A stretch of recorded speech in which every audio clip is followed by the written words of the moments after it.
أعوذ بالله من الشيطان الرجيم بسم الله الرحمن الرحيم அஸ்ஸலாமு அலைக்கும் வரஹ்மத்துல்லாஹி வபரகாத்துஹு. இன்றைய தினத்தில் ஒரு அழகான பதிவை உங்களுக்கு கொடுக்கணும்னு நினைக்கிறேன். கடந்த 4 நாட்களுக்கு முன்னாடி நான் ஒரு இடத்துக்கு போயிட்டு வந்தேன். அந்த இடம் எப்படிப்பட்டது என்றால், ஒரு 100 வருடத்திற்கு முன்பாக, ஒரு 200 வருடத்திற்கு முன்பாக மக்களுடைய வாழ்க்கை முறை, அவர்கள் வாழ்ந்த இடமெல்லாம் எப்படி இருக்கும் அப்படின்றத பார்க்கும்படியான ஒரு இடம். அது நமக்கு படிப்பினை ஏற்படணும் என்பதற்காக இப்போது இருக்கக்கூடிய தற்கால மனிதர்களால் உருவாக்கப்பட்டு வைத்துள்ள ஒரு இடம். மற்றபடி அது அக்கால மனிதர்கள் வாழ்ந்த அதே இடமா என்று கேட்டால் அது கிடையாது. அது இப்பொழுது இருக்கக்கூடிய நம் போன்ற மனிதர்களுக்கு ஒரு படிப்பினையை ஏற்படுத்த வேண்டும் என்பதற்காக தயார் செய்யப்பட்டு வைத்திருக்கக்கூடிய ஒரு இடம். இடிபாடுடைய வீடுகள், அக்காலத்தில் இருக்கக்கூடிய மண் சுவர்கள், மண் கலந்து பூசப்பட்ட அந்த சுவர்களில் ஈச்சனார்களையும் இணைத்து கலவையாக்கி பூசப்பட்ட ஒரு அழகிய தோரணை அந்த வீட்டு சுவர்களில். அதேபோல் ஒழு செய்வதற்கு தண்ணீர் எடுப்பதற்கான கிணறுகள், ஒழு செய்வதற்கான பாறையை குடைந்து உருவாக்கப்பட்ட ஒரு தொட்டி. நபியவர்களுடைய காலத்தில் வீடுகள் எல்லாம் எப்படி இருந்ததோ அது போன்ற ஒரு தோற்றம். அவற்றை பார்க்கும் பொழுது அவ்வளவு பிரமிக்க வைத்தது. மாஷா அல்லாஹ், இப்போது இருக்கக்கூடிய இந்த காலகட்டத்தில் நிறைய வகையான பொருட்களை பயன்படுத்தி நம்ம மாடி வீடு கட்டுறோம். ஆனால் அந்த காலத்திலேயே மாடி வீடு இருந்திருக்கு. அதை பார்த்ததும் எங்களில் சிலருக்கு ரொம்ப ஆச்சரியம். அப்பொழுது நான் சொன்ன ஒரு விஷயம், நபியவர்களுடைய காலத்தில் முதல் மதர்ஷா நடத்தினாங்களே காஃபிர்களுக்கு தெரியாமல், அர்க்கம் ரலியல்லாஹு அன்ஹு அவர்கள் வீட்டில், அவர்களுடைய வீடு ஒரு மாடி வீடு தான். இதை சொன்னதும் அங்குள்ள மக்களுக்கு ஒரு அதிர்ச்சி. அப்போவே மாடி வீடு இருந்ததா என்று. ஆமாம், இருந்தது. அல்ஹம்துலில்லாஹ், அல்லாஹ் வல்லமைகள் எல்லாம் மிக பெரும் வல்லமையாளன் இல்லையா? இருந்தது. இது போன்று எங்களுடைய பேச்சு தொடர்ந்து கொண்டே போனது. அதேபோல் அங்கு நாங்கள் சென்று பார்த்த இடங்களும் பிரமிக்க வைக்கக்கூடிய இடங்களாக இருந்தது. அந்த காலத்திலேயே இவ்வளவு நுணுக்கமாக வீடுகளை கட்டியுள்ளார்களா என்று. அந்த வீட்டில் அண்டர் கிரவுண்டு முதற்கொண்டு இருந்தது. அண்டர் கிரவுண்டுக்கு உள்ள தொழுகைக்கான ஒரு தூய்மையான இடம் இருந்தது. ரொம்ப அதிகப்படியான எண்ணிக்கையில் அந்த இடிபாடுடைய வீட்டுகள் இருந்தது. எங்களால் அதை எண்ண முடியவில்லை. அதை நாங்கள் கடந்து சென்ற பொழுது ஒரு எலும்பு துண்டை நாங்கள் பார்த்தோம். அது மனித எலும்பெல்லாம் கிடையாது, அது ஒரு ஆட்டுடைய முதுகுத்தண்டு சார்ந்த ஒரு எலும்பு. அதை பார்த்தாலே தெரிந்தது.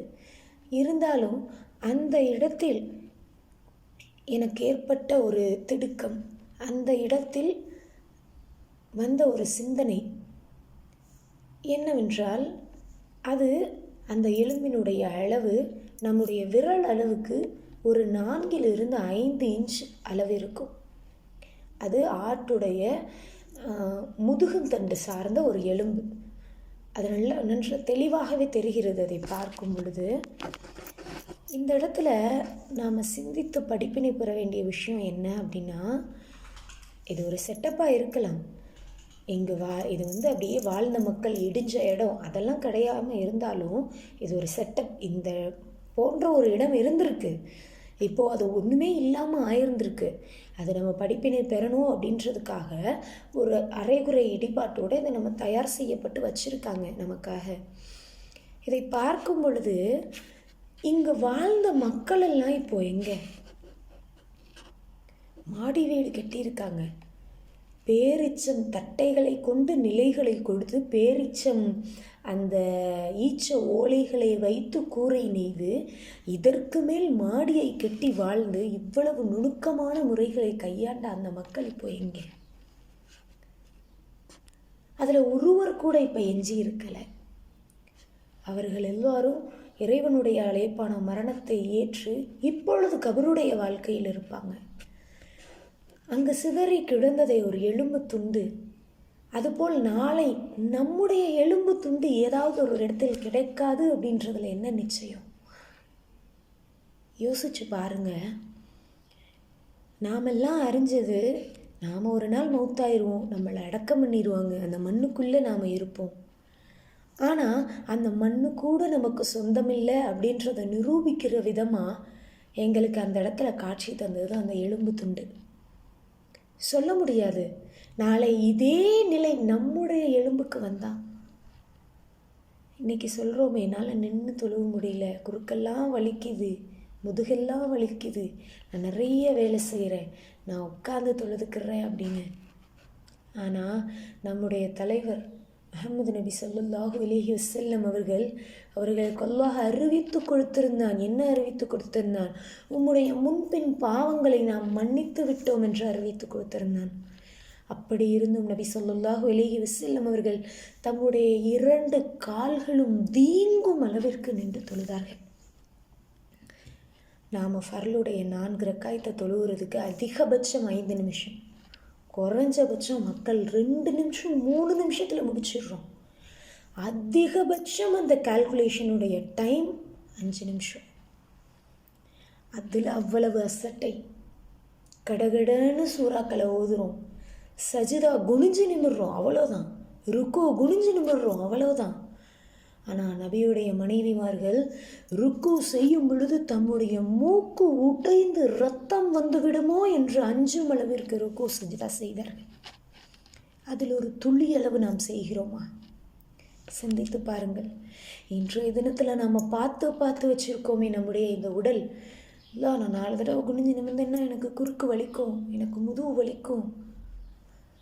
அல்லாஹுடைய வழியில் ஒருவர் நோயற்றிருக்கிறார், அவரை சென்று நலம் விசாரித்து வருவது அவ்வளவு நன்மைகளை பெற்றுத்தரும். அந்த நேரமெல்லாம் அவர் சுவனத்தின் வாசல்களை, சுவனத்துடைய பாதையில் அவர் நடந்துட்டுருக்கார். அவ்வளோ தூரம் நடந்து போகிறது என்னால் எப்படி முடியும்? எனக்கு காலெல்லாம் வலிக்குமே. இதே இந்த மனித நப்சு ஒரு புது படம் ரிலீஸ் ஆகிட்டா தியேட்டருக்கு நடந்து போகிறதுக்கு அந்த கால்களுக்கு தெம்பு இருக்குது. பக்கத்து வீட்டுக்காரங்களை பற்றி, எதிர்த்த வீட்டுக்காரங்களை பற்றி, தம் வீட்டுக்கு வந்த மருமகளை பற்றி, தம் வீட்டு பிள்ளைகளை பற்றி புறம் பேசுவதற்காக அடுத்த தெருவுக்கு நடந்து செல்வதற்கு அந்த கால்களுக்கு தெம்பு இருக்கிறது. ஆனால் இறை வழியில் இறைவனின் பக்கம் நெருங்குவதற்கு, நபியை நேசிப்பதற்கு இந்த உடலுக்கு தெம்பில்லை. அந்த உடலுடைய நிலை இறுதியில் என்ன ஆகின்றது? ஒரு எலும்பு துண்டு, அது கூட மிஞ்சாது. நம்மால் சொல்ல முடியாது, நமக்கு தெரியாது. நம்மை அடக்கிய இடத்தில் யாரும் இல்லாத நேரத்தில் ஒரு நாயோ நரியோ வந்து நம்முடைய கபரை தோண்டி நம்முடைய எலும்புகளை கடித்து போட்டு கூட போகலாம். அப்படியெல்லாம் இல்லை, அதெல்லாம் பாதுகாப்பாக தான் இருப்போம். நம்ம யாராலையாவது சொல்ல முடியுமா?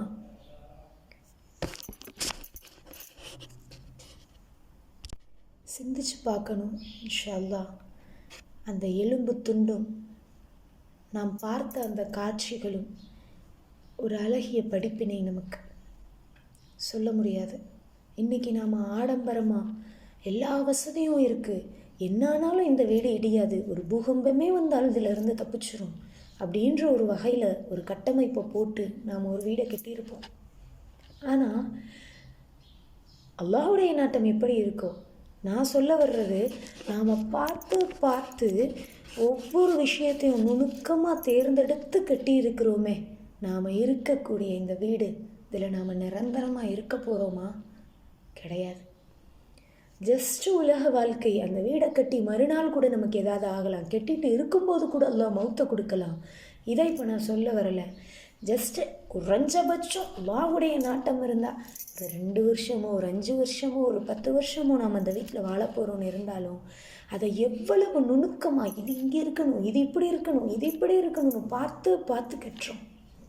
ஆனால் அல்லாஹ் தஆலா சொல்கிறான், தொழுகையை நிலைநிறுத்துங்கள், என்னை நினைவு கூறுங்கள், நான் உங்களுக்கு ஒரு மாளிகையை அமைத்து தருகிறேன்னு சொல்கிறான்.